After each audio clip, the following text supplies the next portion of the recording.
말씀은 누가복음 4장 21절부터 24절까지 말씀입니다. 제가 봉독합니다. 이 예수께서 그들에게 말씀하시되 이 글이 오늘 너희 귀에 응하였느니라 하시니 그들이 다 그를 증언하고 그 입으로 나오는 바 은혜로운 말을 놀랍게 여겨 이르되 이 사람이 요셉의 아들이 아니냐. 예수께서 그들에게 이르시되 너희가 반드시 의사야 너 자신을 고치라 하는 속담을 인용하여 내게 말하기를 우리가 들은 바 가버나움에서 행한 일을 내 고향 여기서도 행하라 하리라. 또 이르시되 내가 진실로 너에게 이르노니 선지자가 고향에서 환영을 받는 자가 없느니라. 아멘. 우리 함께 기도하십니다. 사랑을 마신 아버지 하나님 감사합니다. 하나님이 우리를 사랑하시고 우리를 복되게 하시고 또한 우리를 살아 숨쉬게 하셨기에 우리가 함께 이 시간 말씀 듣습니다. 하나님, 우리가 말씀 들을 때 내 영으로 받게 하여 주시고 그 말씀을 통하여 하나님의 하나님 되심을 고백하며 그리스도인으로서 좀 더 고민하는 삶을 살 수 있는 우리 모두가 되게 하실 걸 믿사오며 살아역사하시는 예수 그리스도의 이름으로 감사하며 기도했습니다. 아멘. 오늘 본문의 말씀은 여러분 잘 아는 내용입니다. 전반적인 어떤 내용이냐면 예수님께서 고향인 나사렛이라는 동네에 가셔서 그 회당에 습관에 따라서 이제 나사렛이라는 동네에서 이제 그 회당에 가셔서 성경 말씀을 읽으셨던 내용이에요. 그 내용이 어떤 내용이냐면 누가복음 4장 18절에 이렇게 기록되고 있습니다. 주의 성령이 내게 임하셨느니라. 이는 가난한 자에게 복음을 전하게 하시려고 내게 기름을 부으시고 나를 보내사 포로된 자에게 자유를 눈먼 자에게 다시 보게 함을 전파하며 눌린 자를 자유롭게 하고 주의 은혜의 해를 전파하게 하려 하심이라 하였더라 라는 말씀입니다. 이 말씀 어디에 나오는 말씀이냐면요, 이사야 61장에 나오는 예언입니다. 그러니까 이사야 선지자에 나오는 예언을 읽으시고 예수님이 뭐라고 말씀하시면 오늘 이 말이 너희 귀에 응하였다라고 이야기하십니다. 즉 예수 그리스도가 뭐라고 이야기하시는 거냐면 예수 그리스도 이 예언 이사야 61장에 나오는 예언은 예수 그리스도를 위한 것이고 또한 하나님의 약속이 오늘 나를 통해서 예수 그리스도를 통해서 성취되었다라고 말씀하셨습니다. 그때 그 동네 사람들이 어떤 반응을 일으켰냐면 예수를 향하여 굉장히 극분하게 됩니다. 그리고 극분해서 끝나는 것이 아니라 예수를 절벽 가운데 끌고 가서 예수를 떨어뜨리려고 낭떠러티에 떨어뜨리려고 하는 장면이 오늘 우리가 다 읽진 않았지만 전반적인 내용은 이런 내용을 가지고 있는 내용입니다. 오늘 여기서 우리가 하나 먼저 생각해 볼 것이 하나 있습니다. 그것이 무엇이냐면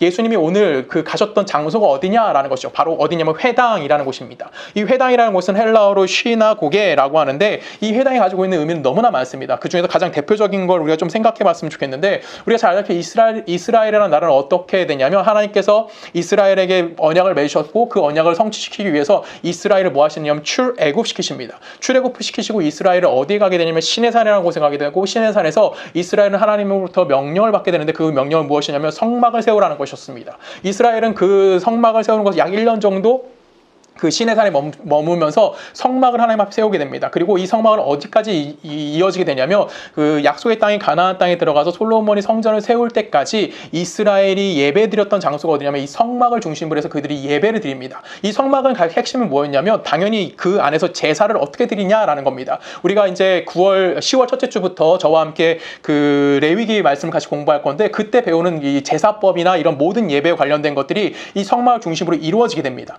그리고 나서 이제 솔로몬 성전을 세우게 되고 이제 성막의 중심, 그 예배의 중심이 어디로 움직이게 되냐면 성막에서 성전으로 움직이게 됩니다. 이 성전에서도 역시 이스라엘은 뭘 중심적인 예배를 드리냐면 그 제사와 관련된 종교 의식이 이스라엘에서 가장 중요한 그 종교 의식으로 자리를 잡게 됩니다. 그래서 제사를 중심으로 하는 것이 바로 이스라엘의 종교의 모습이었다라고 이야기할 수 있었어요. 근데 안타까운 일이 발생하죠. 기원 역시 BC 586년에 바벨론에서 성전이 완전히 무너져 내리게 되고 이스라엘이 모두 다 어디를 끌려가게 되냐면, 모두 다는 아니죠, 거의 모든 사람들이 바벨론의 포로로 끌려가게 됩니다. 북이스라엘도 멸망받았고 그리고 남유다도 완전히 멸망받은 이 상태에서 그들은 바벨론에 정착하게 됩니다. 그리고 그들은 이제 하나님 앞에 예배드릴 수 있는 환경이 완전히 깨져버리게 됩니다. 그래서 그들은 이제 하나님께 제사를 드릴 수 없었기 때문에 사람들이 모여서 그들이 의견을 하나님이 우리에게 주신 말씀이 무엇이 고민하고 그것을 함께 토론하면서 그들의 예배의 형태가 바뀌게 되는데, 그들의 예배의 종교 생활의 형태는 어떤 형태를 바뀌게 되냐면 그동안은 제사법에 있었던 그들이었지만 이제는 그들이 뭘로 바뀌게 되냐면 그들이 이제 율법에 관련된 걸 연구하고 율법을 실천하는 것으로 그들의 종교 생활이 바뀌게 됩니다. 그리고 이스라엘 사람들이 우리는 정확하게 통계는 알 수 없지만 약 한 수백 명, 한 100명, 300명 이상 모일 때마다 이들이 뭘 세우게 되냐면 회당이라는 걸 세우게 되고, 회당 중심에서, 성전 중심에서 이들은 회당 중심으로서의 그 종교의 틀이 바뀌게 돼요. 그리고 이 회당이라는 것은 사람들이 모일 때마다 예배를 드릴 수 없었기 때문에 이들은 율법을 강론한다던가, 지금 우리가 예배하는 것처럼 이렇게 그 하나님 말씀 듣고 그것에서 강론을 듣는다던가, 이런 식으로 그들의 그 제사의 방법이, 예배의 방법이 굉장히 많이 변하게 되어집니다. 즉 제사를 중심으로 예배드리고 있던 이들이 이제는 뭘로 바뀌면 율법으로서 그 예배의 중심의 종교성이 완전히 변화되어지게 나타나게 된 것이 뭐냐면 바로 이 시나고게라고 하는 이 회당이었습니다. 성전이 없어지자 이제 이들은 그들의 뭘 유지하기 위해서, 그들의 종교성을 유지하기 위해서 이제는 뭘로 만드는 겁니까? 이제 율법으로 그들의 하나님을 향한 종교적인 행위를 중심을 완전히 옮기게 되어졌다라는 거예요. 그래서 우리가 신약 성경에 보면 수많은 예수님과 싸우는 사람들이 등장합니다. 대표적인 사람들이 누구냐면 바리새인들, 뭐 서기관들, 이런 사람이 등장하는데, 이 사람들이 바로 어디를 중심으로 한 사람들이냐면 이 회당에서 그 백성들에게 율법을 가르쳤던 율법 학자들이었다라고 볼 수 있어요. 이들은 회당에 뭐 성경을 읽고요, 그 뜻을 해석했고, 그들은 예배의 행위를 드렸고, 종교에 헌신된 모습을, 이 율법을 지키는 것으로 완전히 변화되어지는 모습을 오늘 우리는 성경을 통해서 먼저 살펴보아야 하는 겁니다. 그래서 이 회당, 율법을 강론하는 이곳에 들어가서 예수님께서 지금 무슨 말씀을 하신 거면 이사야 61장의 내용을 읽으신 거예요. 그 내용은 간단합니다. 뭡니까? 하나님의 종, 구원자가 나타날 것이고, 그들이 그 메시아가 나타났을 때 뭘 준다는 겁니까? 억눌려 있던 자들에게 자유를, 그 다음에 눈먼 자가 눈을 뜨게 하는 그런 이스라엘의 해방과 관련되어 있는 내용을 예언한 것이었어요. 그리고 예수님께서 그 예언을 읽으신 후에 이렇게 말씀하십니다. 누가복음 4장 21절에 보면은 이 예수께서 그들에게 말씀하시되 이 글이 오늘 너희 귀에 응하였느니라 하시니 라고 말씀합니다. 지금 뭐라고 말씀하시냐면 너희 귀에 이 예언이 응하였다라고 이야기하고 있는 거예요. 그러면 우리가 잘 생각할 때 예수 그리스도가 이 땅에 오셨고 하나님의 예전에 그 이사야에 예언됐던 일이 이제는 예수 그리스도를 통해서 완전히 성취되었다라는 의미로서 단순히 예수님께서 오늘 너희 귀에 이 말이 응하였다라고 이야기하는 걸까요? 단순히 그런 얘기를 하는 것은 아닙니다. 예언의 성취에 관련된 이야기라는 것이 아니라 그곳에서 율법학자들에게 예수님께서 지금 뭘 하신 거면 도전하신 거예요. 쉽게 말하면 이게 도전이라는 표현보다는 좀 우리식으로 표현하면 도발하시는 겁니다. 너희들은 그동안 메시아에 대해서 이런 생각을 갖고 있었지만 너희들이 지금 이사야에 예언되어 있는 메시아가 지금 나를 통해서 성취가 이루어졌는데 지금 너희들이 기대하고 있던 메시아와 내가 하는 사역은 완전히 다름에 대해서 분명하게 예수님께서 그들에게 도전하시는 거고, 역시 그들을 뭐 하는 겁니까? 예수님을 향해서 공격하는 장면이 성경에서 기록이 되어져 있습니다. 그래서 예수님께서 먼저 그들에게 뭐 하시는 거냐면 도발하시면서 이렇게 계속해서 말씀을 이어서 가세요. 23절입니다. 예수께서 그들에게 이르시되 너희는 반드시 의사야 너 자신을 고치라 하는 속담을 인용하여 내게 말하기를 우리가 들은 바 가버나움에서 행한 일을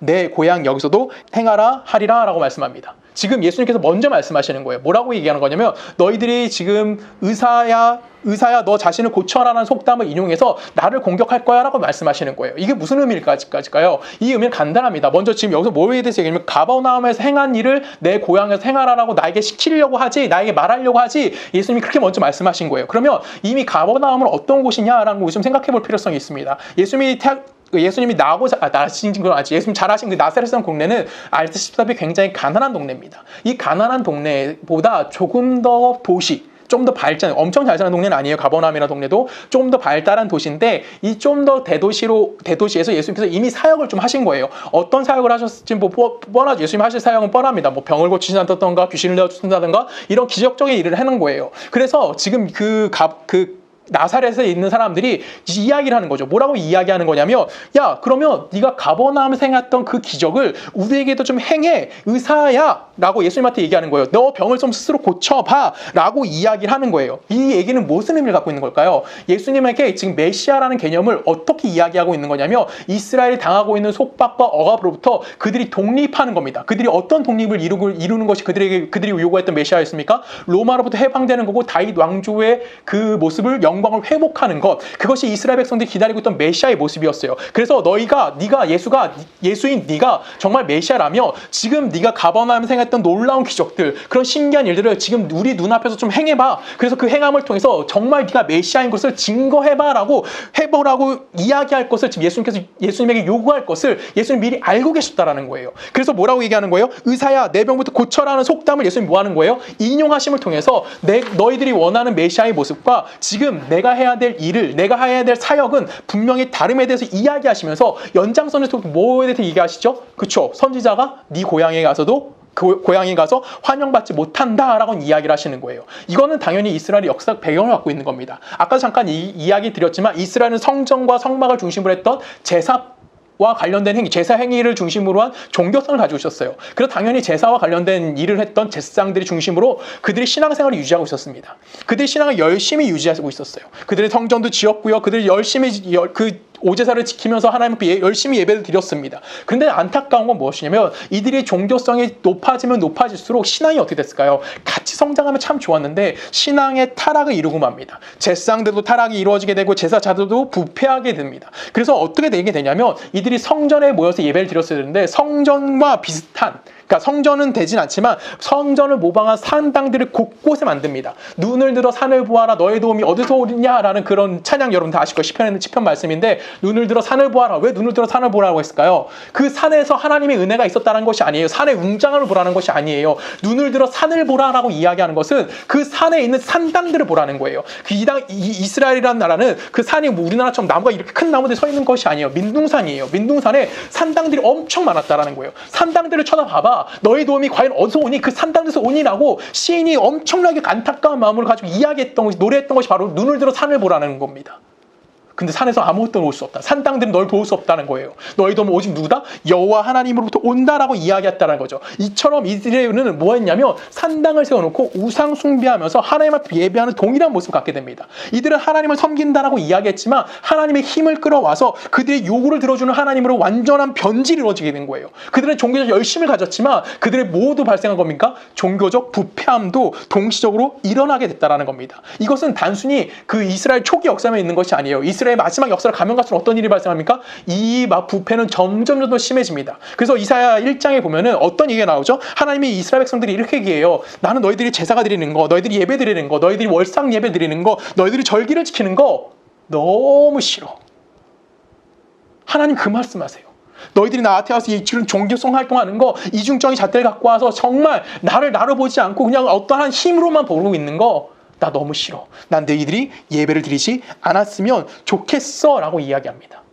그리고 그것에 대해서 이스라엘 백성들에게 꾸짖게 하기 위해서 하나님이 한 사람을 선택하십니다. 그 선택받은 사람은 우리 뭐라고 얘기하냐면 선지자라고 이야기하고 있는 거예요.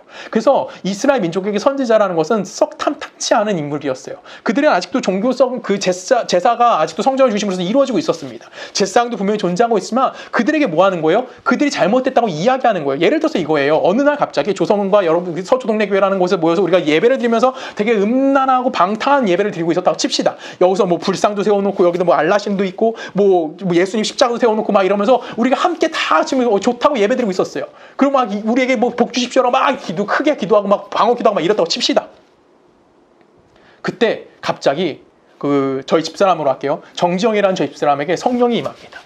그리고 갑자기 같이 방탕하게 있던 사람이 어느 날 변화돼서 야, 너희들이 지금 이렇게 예배드리는 거 하나님이 싫어한대. 너희 이렇게 들으면 안 돼. 너희들이 잘못이야. 너희들이 이런 가식적인 행동하면 큰일 나. 하나님이 너희들 벌 주실 거야. 너희들 빨리 회개하고 돌아와야 돼. 이 가증하고 다 버려버려야 돼. 라고 얘기한다면 그 사람이 환영받을 수 있을까요? 절대 환영받을 수 없습니다. 그렇죠? 어떨 수밖에 없는 거예요. 그들 스스로가 아무것도 할 수 없는 상황이 되는 겁니다. 그래서 뭐가 되는 거예요? 이들을 싫어하게 되는 거예요. 당연히 한 공동체에서 어제까지만 해도 같이 나쁜 짓 하던 있던 사람이 갑자기 이 사람이 성령에 임했다고 우리가 하고 있는 게 잘못했다고 꾸짖어요.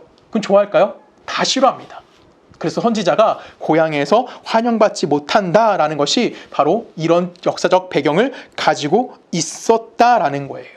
그것이 오늘 예수님이 이 이야기를 가지고 오시는 겁니다.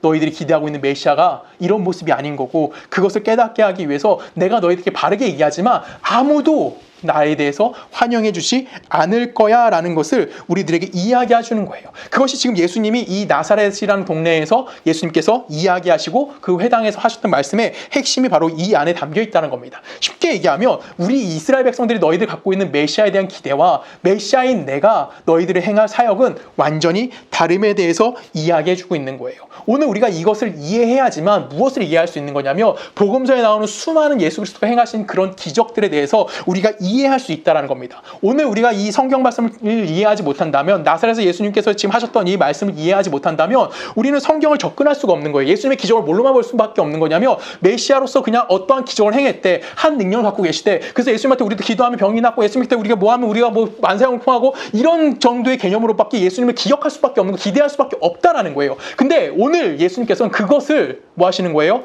방지하시기 위해서 당신이 이 땅에 오신 이유가 무엇인지를 우리들에게 분명하게 말씀해 주십니다. 예수님께서 분명히 기적을 많이 베푸셨습니다. 예수님 병자도 고치셨고요, 귀신도 내어치시고 죽은 자도 살리십니다. 근데 이것이 가지고 있는 의미가 무엇인지에 대해서 오늘 우리 말씀을 통해서 좀 함께 살펴보았으면 좋겠습니다. 먼저 우리는 예수님이 누구시냐, 그리고 예수님이 하셔야 될 일이 무엇이냐에 대해서 고민을 좀 해봐야 될 필요성이 있어요. 유대인들이 기대했던 메시아는 어떤 거였냐면, 아까도 얘기했지만 이스라엘을 로마로부터 독립시킬 수 있는 이런 민족적 아니면 이렇게 군사적 그런 힘을 가지고 있는 그런 지도자로서 한 사람이 필요했다라는 겁니다. 그런데 이 메시아로서 예수님은 과연 어떤 모습이냐라는 것을 우리가 좀 생각해 볼 필요성이 있어요. 이스라엘이 기대하고 있었던 민족으로서의 메시아와 정말 예수 그리스도가 우리에게 보여주고자 하시는 메시아의 역할의 차이가 무엇인지를 우리가 좀 생각해 봐야 되는 거예요. 그 차이는 간단합니다. 이스라엘은 한 민족과 한 국가의 메시아를 기다리고 있었던 거, 자기 민족의 메시아, 자기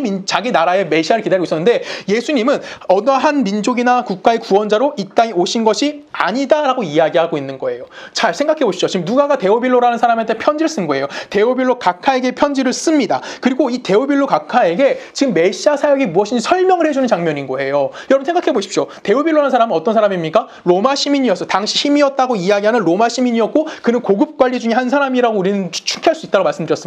그런 사람에게 이 당시 시각으로 봤을 때 분명히 이 사람은 어떤 사람입니까? 인생의 성공자였어요. 근데 어느 한 나사렛이라는 동네에서 태어났고 그냥 보잘것 없었던 사람이 눈에 들어오기는 했을까요? 근데 그 사람이 지금 뭐라고 얘기하고 있어요? 메시아라고 이야기하고 있어요. 그럼 그 메시아라는 사람이 과연 이스라엘이라는 나라에 국한되어 있는 거냐, 아니면 어느 한 민족 안에 국한되어 있는 거냐라고 이야기했을 때, 당시 로마라는 힘의 중심지에 있었던 이 데오빌로에게 감흥이 올까요? 메시아? 이스라엘의 메시아? 이스라엘 구원자? 아무런 감흥이 없는 거예요.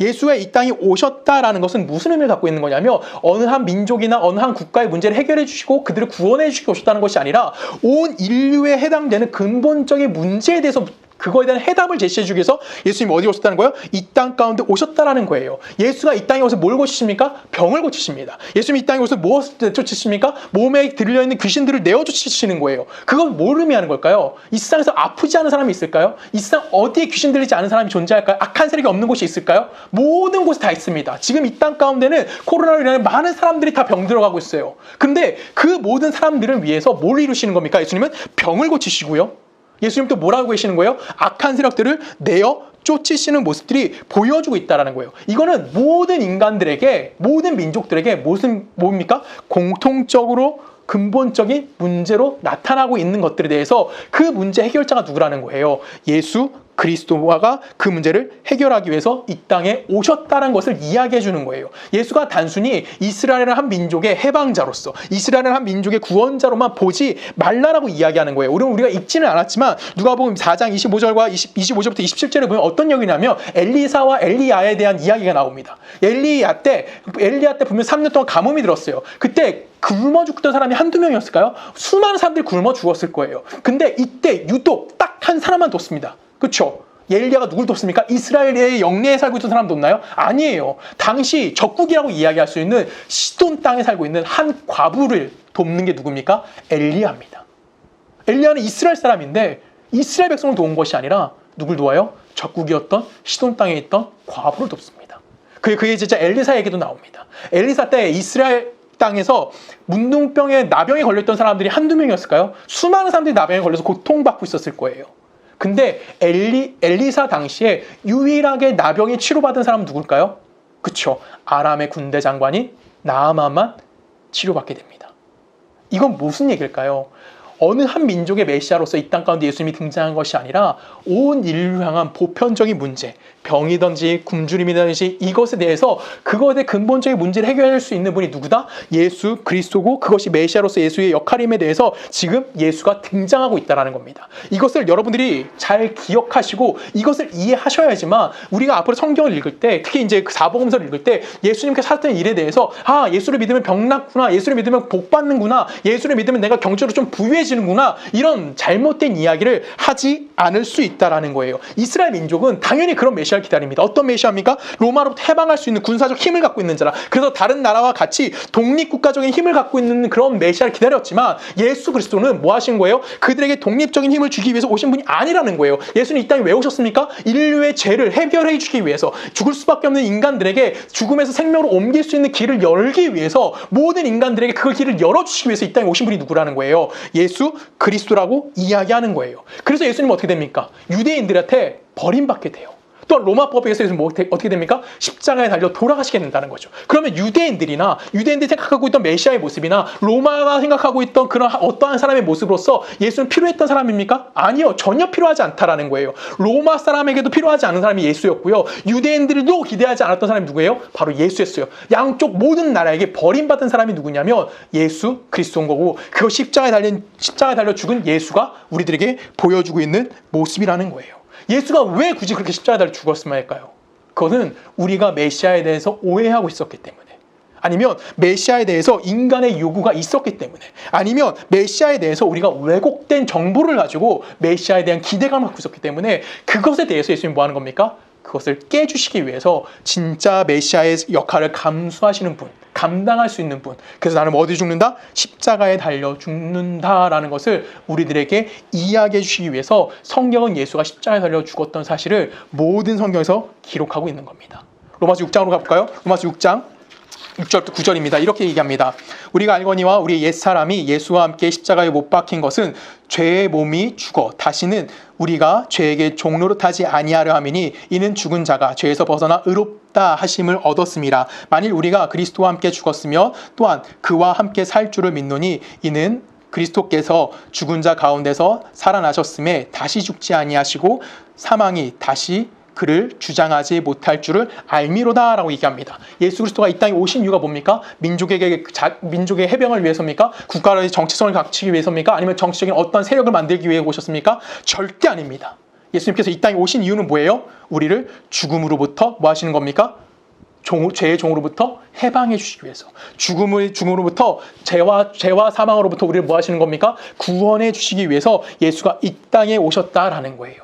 예수를 통해서 어떤 사람도 번영이나 정신적인 승리나 아니면 자유나 욕망을 채우는 것이 아니에요. 예수가 이 땅에 오시면 뭐 하라는 거예요? 우리를 참다운 인간 되게 만들어주시는 겁니다. 어디에 종되었던 우리에게, 죄의 종되었던 우리에게 자유를 허락해 주시는 거예요. 그럼 그 자유는 무슨 자유예요? 그냥 방종일까요? 아니죠. 하나님의 하나님의 나라를 위한 자유인 거예요. 그 나라를 위해 살아가기 위해서 우리에게 자유를 얻겠다는 거예요. 그러면 우리에게 주어진 자유는 결론적으로 하나님이 우리에게 요구하시는 창조의 목적을 회복하는 인간, 하나님과 교제하면서 하나님으로 충만한 삶을 살 수 있는 인간의 모습을 회복하기 위해서 우리들에게 뭘 주신 겁니까? 자유를 허락해 줬다는 거예요. 그 자유는 뭘 중요시 여겨야 되는 거냐면 하나님의 의를 위하여 허락되어져 있다는 것을 우리가 잊으면 안 된다는 겁니다.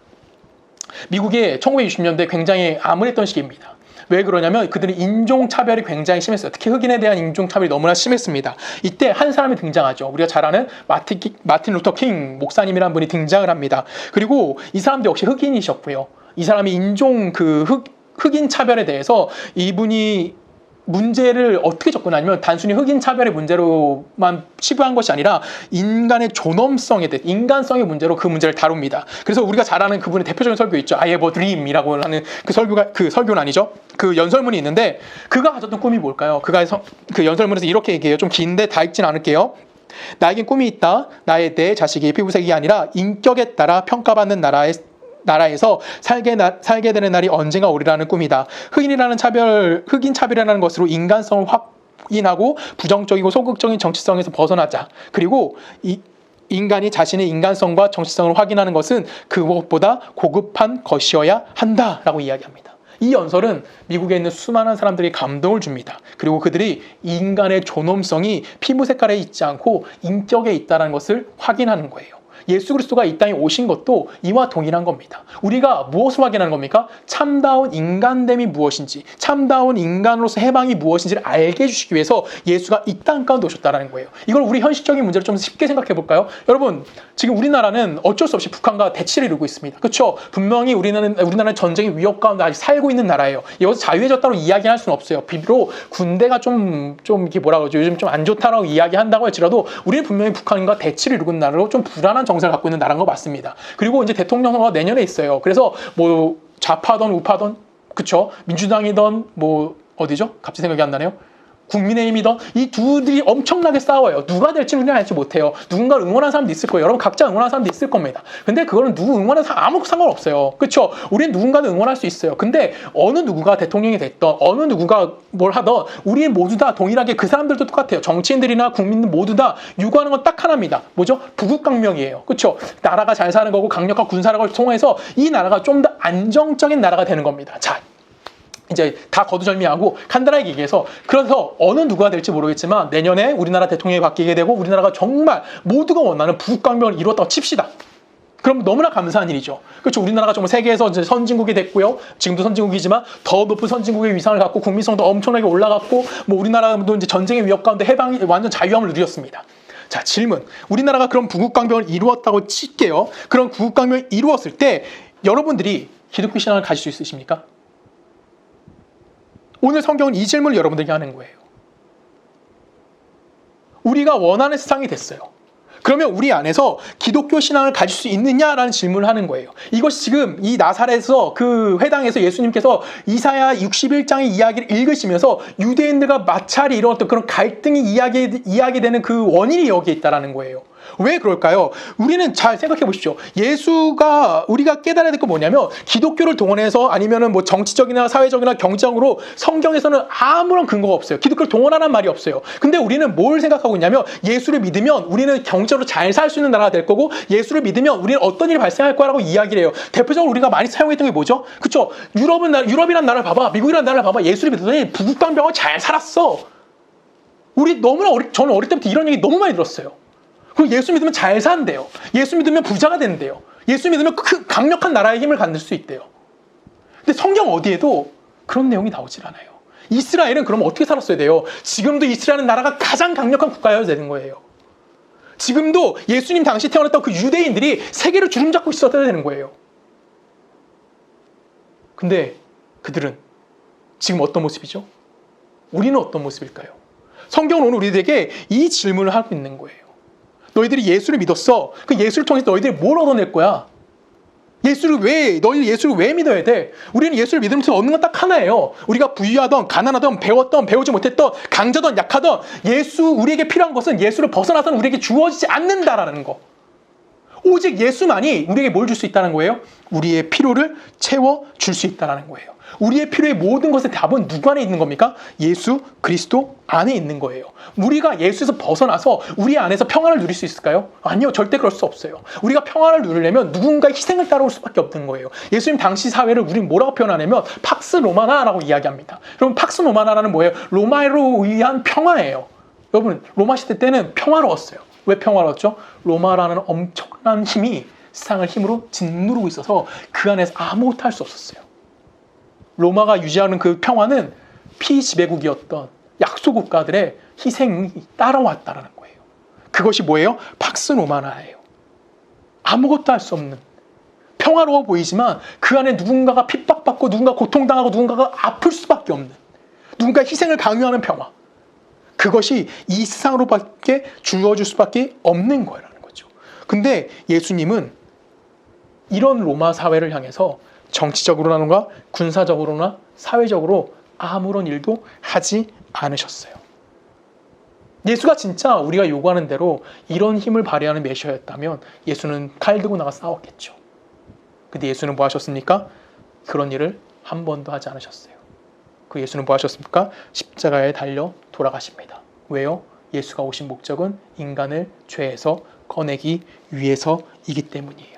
인간에게 뭘 주기 위해서? 참다운 인간성을 회복시키기 위해서, 죄에서 죽어갈 수밖에 없는 인간에게 그 참다운 인간으로 해방을 허락해 주시기 위해서 예수가 이 땅에 오셨다라는 거예요. 오직 예수의 관심은 거기에만 집중되어져 있었다라는 거죠. 이 신앙의 문제를 지금 데오빌로에게 질문하는 겁니다. 데오빌로 각하, 당신은 로마 사람이죠. 당신은 고위 간부입니다. 당신은 이 세상의 많은 것들을 다 누렸어요. 로마를 통해서 당신은 평안함을 가지고 살아가고 있어요 라고 얘기하는 거예요.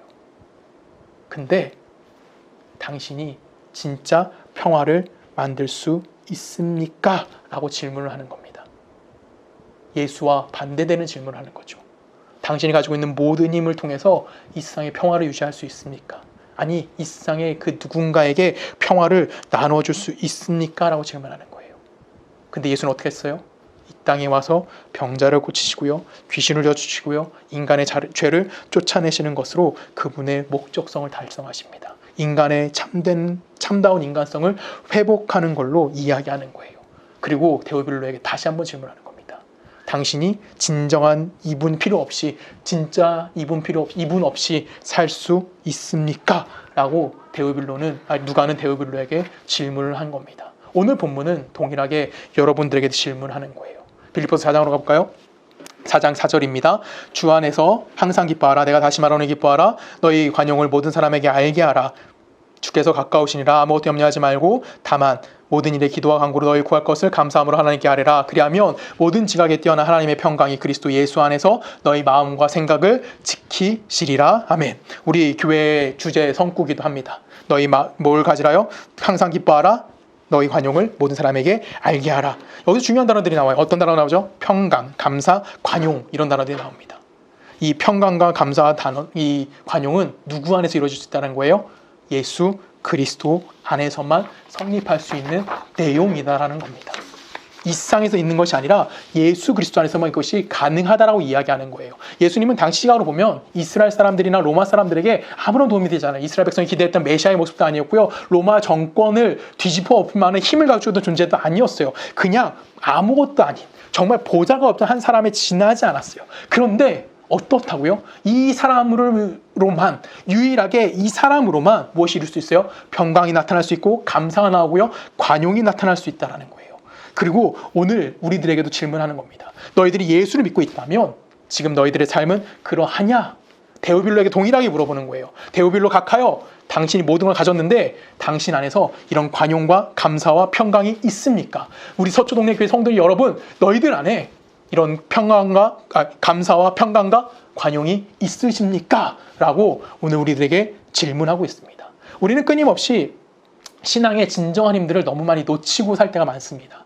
왜 그러냐면 우리는 예수 안에서 이미 허락되어진 게 너무나 많아요. 근데 그 예수 안에서 허락되어진 거를 자꾸만 어디로 끌고 가냐면 경제적이나 사회적이나 정치적이나 교육적인 내용을 채우려고 해요. 그래서 세상이 우리에게 도전하는 내용들 많죠. 너희들 교회야? 교회는 이런 일을 해야 돼. 너희들 교회야? 이런 봉사해야 돼. 교회면 이런 모습을 갖춰야 돼. 라고 얘기해요. 그러면서 우리는 하나님께 기도를 이렇게 하죠. 하나님, 우리 교회가 이런 교회가 됐으면 좋겠습니다. 하면서 건물을 가졌으면 좋겠고, 좀 더 많은 사람이 모였으면 좋겠고, 좀 더 헌금이 많아졌으면 좋겠습니다. 이 세상에 인정받을 수 있으면 좋겠습니다. 세상에서 큰 소리 외칠 수 있는 교회가 될 수 있게 해주십시오. 라고 우리는 기도해요. 이게 얼마나 창피한 기도인지 아십니까? 이게 하나님 앞에 나는 예수님 믿습니다. 라고 얘기하기 너무 창피한 기도인 거예요. 우리는 하나님 앞에 어떻게 해야 되냐면, 하나님, 이 세상에 하나님이 나의 하나님 대신 인정할 수 있게 해달라고. 내가 너무나 부족해서 내게 믿음이 좀 더 생겨야 된다고 기도하는 거지, 내가 이 세상에 힘을 갖게 해주시라고 기도하는 것은, 다시 한번 말씀드리지만 이거는 기독교가 아닙니다. 기독교는 이 세상에 힘을 갖는 종교가 아니에요. 기독교는 이 세상의 힘에 죽는 종교입니다. 이걸 여러분들이 꼭 기억하셔야 되는 거예요. 기독교인으로서 하나님 앞에 최고가 되게 해주세요라고 외치는 것이 아니라 하나님이 이미 우리에게 다 주셨다고 인정하는 겁니다. 그리고 그 인정함을 통해서 내 안에서 무엇이 발생하는 거예요? 하나님의 하나님 되심이 드러나는 삶을 살아나는 겁니다. 그 하나님의 하나님 되심이 드러나는 삶은 누굴 통해서 보여줬습니까? 하나님이 이미 예수를 통해서 보여줬어요. 요한복음 1장 14절 읽어볼까요? 말씀 육신이 되어 우리 가운데 거하시며, 예수가 우리 가운데 거하셨다는 얘기예요. 그러니까 우리 모습을 오셨다는 얘기죠. 우리가 그의 영광을 보니 아버지 독생자의 영광이요 은혜와 진리가 충만하더라. 예수로서 성육신에 대한 설명입니다. 예수로서 이 땅에 오신 목적 중에 또 하나의 목적이 이야기하는데 그게 뭐라는 거예요? 우리를 죄에서 구하실 뿐만 아니라 하나님의 말씀 가운데 충만한 삶을 살고 있는 사람의 모습이 어떠한지를 우리 인간으로서 그 삶을 살아갈 수 있다는 것을 우리에게 보여주는 거예요. 예수님의 인생 어땠습니까, 여러분? 좋아할 만한 인생입니까? 가난한 목수의 아들로 태어납니다. 30살이 됐어요. 공생애를 시작해요. 수많은 사람들이 자기를 따릅니다. 3년 뒤에 십자가에 못 박혀 죽습니다. 오해와 괄시를 받으며 그는 배신도 당하면서 그의 인생을 마무리해버립니다. 근데 성경은 예수의 인생에 하나님의 영광이 가득했다라고 이야기해요. 성경은 예수의 인생에 부족하지 않았다고 얘기합니다. 모든 것이 다 그 안에 있다라고 얘기하는 거예요. 오늘 우리에게도 동일하게 질문하는 겁니다. 너희들 예수를 믿니? 그러면 무엇이 필요하니? 우리는 예수 안에 우리에게 모든 것이 주어졌다는 것을 인정하는 거고 그것을 대답할 필요가 있다라는 거예요. 우리가 신앙을 가졌다고, 예수를 믿는다고 우리의 가난이 사라지나요? 우리의 병듦이 사라질까요? 우리의 불안함이 없어질까요? 내 삶의 염려함이 사라질까요? 절대 안 사라집니다. 우리는 그 불안과 고통 속에서 살아가고 있는 거예요. 근데 그 고통 속에서 우리의 가진 믿음은 뭐 하는 겁니까? 나의 것이 되는 그 기간 동안 우리는 견디면서 아파하면서 또한 그 속에서 고통의 비명을 지르면서 우리는 살아갈 수밖에 없다라는 겁니다. 그리고 그 고통의 비명의 끝자락에서 우리는 뭐 하는 겁니까? 내게 주어진 믿음 안에서 내가 하나님 앞에 항복할 수 있는 자가 되는 거고 하나님으로부터 내가 인정되어지는 삶을 살 수 있는 우리의 삶이 되어질 수 있다는 것을 우리들에게 이야기해 주는 거예요. 우리는 한국 교회가 굉장히 정치 색깔을 요즘 많이 드러냅니다. 그렇죠? 어느 교회는 굉장히 극우적인 얘기를 하고요. 어떤 교회는 굉장히 극좌적인 이야기를 합니다. 우리가 누군가를 지지하는 것은 국민으로서 당연한 겁니다. 정치인들이 올바른 정치를 하기를 원하는 것은 국민의 권리인 겁니다. 근데 그거는 기독교인의 권리는 그 안에 안 들어간다는 거예요. 이걸 혼돈하시면 안 됩니다. 우리는 이거를 놓치면 우리는 사회운동하는 사람이 돼야 되는 거예요. 우리가 이 예수 그리스도 이 땅에 오심의 정확한 이유를 놓치게 되면 우리는 자꾸만 뭐 하는 거예요? 약자를 향한 교회가 돼야 됩니다. 맞죠? 근데 우리 그 약자를 왜 도와야 됩니까? 라는 질문에 답을 못하는 거죠. 그들이 가난해서? 그들이 불쌍해서? 아니에요. 예수가 뭘 보셨습니까? 그들을 구원해 주셨기 때문에 우리는 그들을 도우려야 하는 거예요. 그것이 바로 우리가 갖고 있는 신앙의 근거인 겁니다. 여러분, 이 근거를 놓치면 우리는 아무것도 할 수 없는 거예요. 하나님 앞에 우리는 맨날 못 밖에 할 수 없어요. 하나님, 나는 죄인입니다. 하나님, 나에게 복 주십시오. 하나님, 나에게 부자가 되게 해주십시오. 하나님, 내가 건강할 수 있게 해주십시오. 이런 얘기밖에 못하는 거예요. 하나님 살려주세요. 이런 얘기하는 게 아니에요. 하나님, 내가 하나님 되심을 좀 더 볼 수 있게 나에게 믿음을 더 강건하게 해주십시오. 우리가 기도한다고 북한이 변화되지 않아요. 우리가 기도한다고 중국이 변화되지 않아요. 우리가 기도한다고 이 세상이 달라지는 것은 아니에요. 우리는 이런 억울한 것과 우리는 힘든 것 가운데, 이런 불안함 가운데 우리는 그대로 살아가는 겁니다. 근데 우리 안에 무엇이 있습니까? 넉넉한 믿음. 왜요? 우리는 예수로부터 모든 것을 받은 자들이기 때문에. 우리 환경은 분명히 어렵습니다. 달라지지 않습니다. 저 또한 먹고 살기 위해서 엄청나게 고민합니다. 좀 전에도 권성일 전사가 잠깐 와가지고 이야기했었는데 그 음식 배달을 지금 권성일 전사가 해요. 하루에 한 4, 5만 원씩 번대요. 아, 나도 해볼까? 나도 지금 먹고 살기가 좀 힘든데 이런 고민을 저도 했어요. 저 똑같습니다. 하루에 2시간씩이라도 해볼까? 이런 생각도 해봤어요. 그래요. 우린 거기서 벗어날 수 없는 자들이에요. 근데 중요한 것이 하나 있는 거죠. 무엇이 있습니까? 그것이 우리에게 구원이라는 것이 궁극적으로 허락되어져 있는 것을 방해할 수는 없다라는 거예요. 단순히 그런 경제적인 어려움이 우리를 괴롭힐 수는 있습니다. 근데 우리를 뭐 하지 못하게 하는 거예요? 실패하게 하지는 못한다라는 거예요. 하나님의 아들인 예수 그리스도가 우리와 동일한 환경 속에서 동일한 모습 가운데 태어나셨고 성장하셨고 하나님의 의를 이루셨고 그가 그의 삶을 통해서 하나님의 하나님 되심을 뭐 했습니까? 증명해 내셨습니다. 여러분들 삶에도 이 삶이 허락되어져 있는 거예요. 예수가 걸어갔던 그 고통스러움과 억울한 인생이 바로 누구에게 있는 겁니까? 우리에게도 동일하게 있는 거고, 그것이 하나님의 영광을, 하나님의 뜻을 이루는데 가장 최적의 길이었다는 것을 우리들에게 알게 해주신 거예요. 그래서 바울은 그 로마 감옥에서 이렇게 고백합니다. 단두대에 죽기 직전 바울의 마지막 고백이 뭡니까? 빌립보서 4장 13절, 내가 능력 주시는 자 안에서 내가 모든 것을 할 수 있느니라 합니다. 로마 감옥에서 뭘 할 수 있어요, 바울이? 여러분, 바울이 뭘 할 수 있었을까요? 오케이, 나는 예수를 위해 죽을 수 있어요. 세상은 날 죽일 수 있지만 하나님의 뜻을 이루어지는 것은 절대 꺾을 수 없다는 바울의 엄청난 고백입니다. 그 고백이 우리 모두의 고백이길 원합니다. 바울은 계속해서 우리에게 이렇게 권면해요. 골로새서 3장 12절에 보면, 그러므로 너희는 하나님의 택하사 거룩하고 사랑받는 자처럼 긍휼과 자비와 겸손과 온유와 오래 참음을 옷 입고, 누가 누구에게 불만이 있거든 서로 용납하며 피차 용서하되 주께서 너희를 용서하신 것 같이 너희도 그리하고, 이 모든 것 위에 사랑을 더하라. 이는 온전하게 매는 띠니라. 그리스도의 평강이 너희 마음을 주장하게 하라. 너희는 평강을 위하여 한 몸으로 부르심을 받았나니 너희는 또한 감사하는 자가 되라 라고 합니다. 여기서 아까 빌립보서 4장에 나왔던 이야기가 또한 반복되는 거예요. 사랑이란 단어, 용납이란 단어, 평강이란 단어, 감사라는 단어가 나옵니다. 용서와 평강과 감사, 이건 누구만 할 수 있는 겁니까? 넉넉한 자만 할 수 있는 거예요. 누가 넉넉한 자죠? 우리에게 모든 것이 허락되어 있는 예수를 믿는 자, 예수를 가진 자만이 할 수 있는 일이라는 겁니다. 우리는 현실 속에 도피할 수 없습니다. 우리는 산속에 들어가 살 수 있는 것도 아니고요. 우리는 돌을 닦는 사람들도 아닙니다. 우리는 꿈만 쫓아다니는 사람도 아니에요. 우리는 어디 살고 있는 사람들입니까? 오늘이라는 현실을 살고 있는 사람들입니다. 여러분들의 현실은 저도 살고 있고요.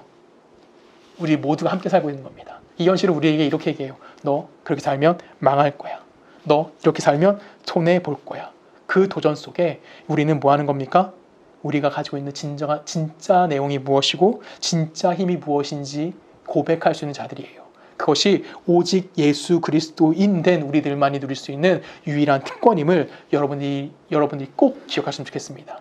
예수가 없는 세상, 예수를 소유하지 못한 세상은 다만 뭘 만들어낼 수밖에 없습니까? 누군가를 밟을 수밖에 없는 거예요. 누군가를 죽을 수밖에 없는 겁니다. 누군가를 비난하고 누군가를 괄시하고 누군가를 욕함을 통해서 딱 하나 드러나요. 뭐죠? 나의 나됨이. 누군가를 죽여야지만 나라는 사람을 증명할 수 있는 것이 예수가 없는 세상입니다. 하지만 우리는 그와 반대입니다. 우리는 관용이 있고요. 우리는 용서가 있고 감사와 평강이 우리 안에 있습니다. 이것은 그 누구도 빼앗아갈 수 없는 내용들입니다.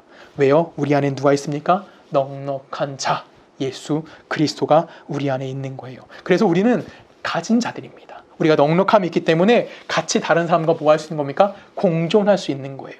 그래서 기독교가 다른 사람을 사랑할 수 있는 겁니다. 그것이 우리 안에서만, 예수 그리스도를 믿는 자들 안에서만, 예수 그리스도의 이름 안에서만 이것이 가능함을 여러분 잊지 않으셨으면 좋겠습니다. 데오빌로 각하와 지금 여러분들에게 동일한 겁니다. 여러분 인생 돌아보십시오. 세상에서 성장하셨고 세상에서 자라셨고 세상의 방법대로 살아왔던 우리들입니다.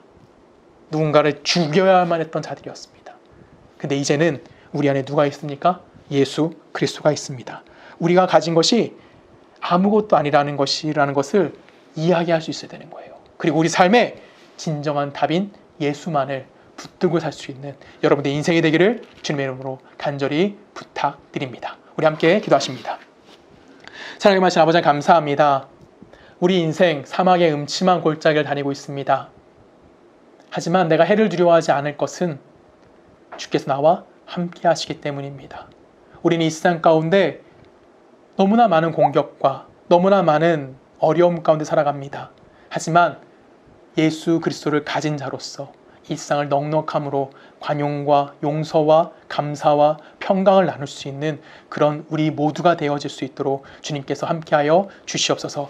이제는 우리 주 예수 그리스도의 은혜와 성부 하나님의 사랑과 성령님의 내주되심이 오늘 말씀을 기억하며 우리 안에 있는 평강과 우리 안에 있는 감사와 우리 안에 있는 관용을 이 땅 가운데 나누며 살아가기를 간절히 원하는 우리 서초 동네 교회 모든 성도님들의 머리와 그들의 가정과 그들의 직장과 그들이 살고 있는 사회와 그들이 있는 나라 그곳 모든 것 가운데 지금부터 영원히 함께 하시기를 간절히 축원하옵나이다. 아멘.